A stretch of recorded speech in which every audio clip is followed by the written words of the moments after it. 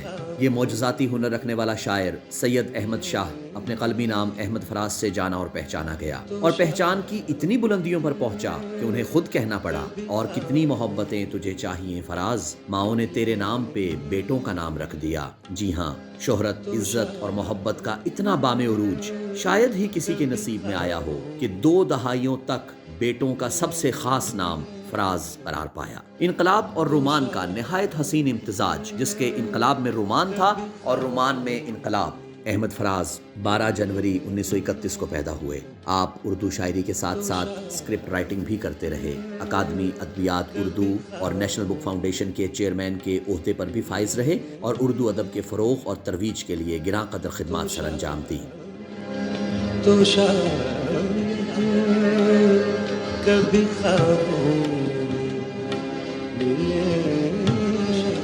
انہیں ان کی شاعری اور ادبی خدمات کے عوض ستارہ امتیاز، ہلال امتیاز سے نوازا گیا۔ انہیں 25 اگست 2008 کو ان کی وفات کے بعد ہلال پاکستان کے عظیم ترین اعزاز سے بھی نوازا گیا۔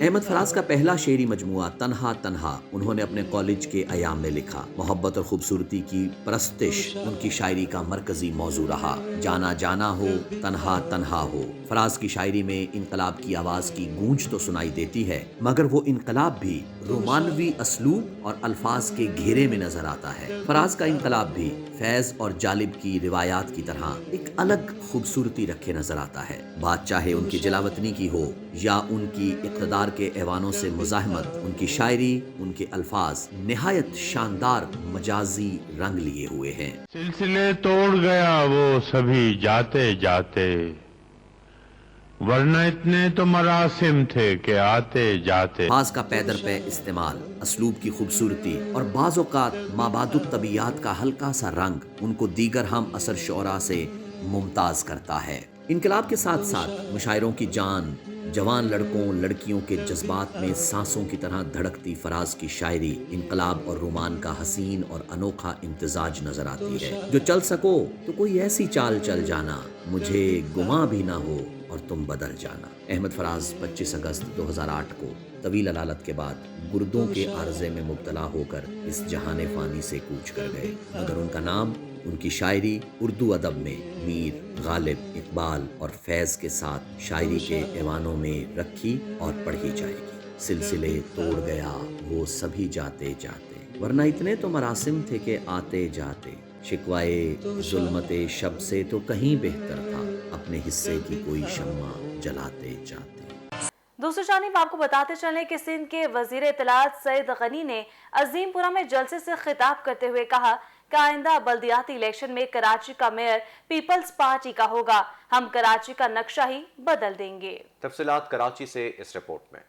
کورنگی عظیم پورہ میں پیپلز پارٹی کے جلسے سے خطاب میں سعید غنی نے کہا کہ کراچی کے مسائل کے حل سے زیادہ ایم کیو ایم کو وفاقی وزارت عزیز ہے۔ عوام جان چکے ہیں کہ اگلا میئر پیپلز پارٹی کا ہوگا۔ صوبائی وزیر سعید غنی کا مزید کہنا تھا کہ کراچی کے مسائل کا حل صرف اور صرف پیپلز پارٹی کے پاس ہے، اور وہی اس شہر کے مسائل حل کرنے کی صلاحیت رکھتی ہے، اور مسائل حل کرے گی، کیونکہ ہم نعروں پر نہیں بلکہ عملی خدمت پر یقین رکھتے ہیں۔ عوام پیپلز پارٹی کے امیدواروں کو ووٹ دے کر کامیاب بنائیں گے۔ مہنگا ہونے پہ بات کریں، چینی مہنگی ہونے پہ بات کریں، آٹا مہنگا ہونے پہ بات کریں، نہیں کریں گے، اس لیے کہ اگر کریں گے تو ایک جو وزارت ملی ہوئی ہے وہ بھی چلی جائے گی۔ پیپلز پارٹی سندھ کے سیکریٹری جنرل وقار مہدی کا کہنا تھا کہ 21 جنوری سے کسان مارچ، جبکہ 27 مارچ کو عوام کا سمندر نااہل حکومت کے خلاف اسلام آباد روانہ ہوگا۔ صوبائی وزیر شیلا رضا کا کہنا تھا کہ پیپلز پارٹی میں لوگوں کی شمولیت اس بات کا ثبوت ہے، لوگ اب بھی پیپلز پارٹی پر اعتماد کرتے ہیں۔ جلسے میں مسلم لیگ نون سمیت مختلف برادریوں اور سیاسی جماعتوں سے تعلق رکھنے والے 50 سے زائد افراد نے پیپلز پارٹی میں شمولیت کا اعلان کیا۔ اور اسی کے ساتھ نیوز اسٹوڈیو سے فی الوقت کے لیے اتنا ہی۔ مزید اپڈیٹس کے لیے دیکھتے رہیے ٹیلن نیوز۔